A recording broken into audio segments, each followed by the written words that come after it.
Welcome to my channel. আশা করি সবাই ভালো আছেন। আজকের ভিডিও টপিক হচ্ছে আজায়েব সুলেমানি বশীকরণ, অর্থাৎ আজায়েব সুলেমানির একটা বশীকরণ দিব। অত্যন্ত শক্তিশালী, মারাত্মকভাবে কাজ করে এটা।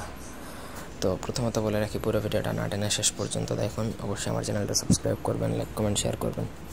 আপনারা যদি আমাদেরকে দিয়ে কোনো ব্যক্তিগত কাজ করাতে চান, সেক্ষেত্রে স্ক্রিনে দেওয়া নাম্বারে চাইলে ইমেতে বা হোয়াটসঅ্যাপে যোগাযোগ করে যে কোনো কাজ করাতে পারবেন আমাদেরকে দিয়ে, দেশে অথবা দেশের বাইরে থেকে। কারো যদি জাদুবিদ্যার যে কোনো বই প্রয়োজন হয় তাহলেও আমাদের সাথে যোগাযোগ করে নিতে পারেন।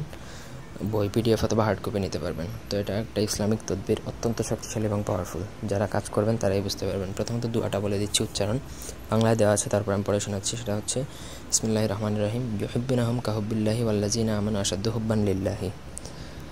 ইউহিব্বিনাহুম কাহুব্বিল্লাহি ওয়াল্লাযিনা আমানু আশাদ্দু হুব্বান লিল্লাহি। এটা প্রথমত আপনাকে মুখস্থ করতে হবে পাক পবিত্র হয়ে।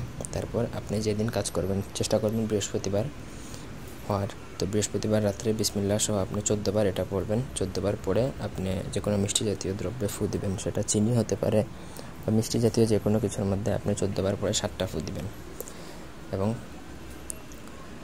আপনি যখন প্রতিবারে একবার পড়বেন একবার ফু দিবেন, এইভাবে 14 বার পরে 14 বার ফু দিবেন। আর সবার শেষে 7টা ফু দিবেন। 7টা ফু দেওয়ার পরে আপনি মনে মনে বলবেন যে আল্লাহ, এই আয়াতের বরকতে তুমি অমুকের সাথে আমার সম্পর্ক করিয়ে দাও বা অমুকে আমার বশ করিয়ে দাও, এটা বলবেন। বলার পরে ফু দিবেন। ফু দেওয়ার পরে ওই খাবারটা, যে খাদ্যদ্রব্য বা যে মিষ্টি দ্রব্যটা আপনি দোয়াটা পড়ছেন, সেটা ওই ব্যক্তিকেই খাওয়াবেন যার জন্য পড়া হয়েছে। অন্য কেউ খেলে হবে না, এবং কি আপনি নিজেও খেতে পারবেন না। যার জন্য করা হয়েছে শুধুমাত্র সেই খেতে পারবে, এবং সেটা পরদিনই খাওয়াতে হবে। বেশি দেরি করলে কাজ হবে না। এটা খাওয়ানোর পর একদিনেই আপনি রেজাল্ট পাবেন, এর বেশি কিছু লাগবে না। 24 থেকে 48 ঘন্টার মধ্যে আপনি রেজাল্ট পাওয়া শুরু করবেন, এবং এটা মারাত্মকভাবে কাজ করবে। আপনি নিজেই বুঝতে পারবেন, অন্যভাবে এটা প্রয়োগ করতে পারবেন না, কারণ এটা ইসলামিক তদবির।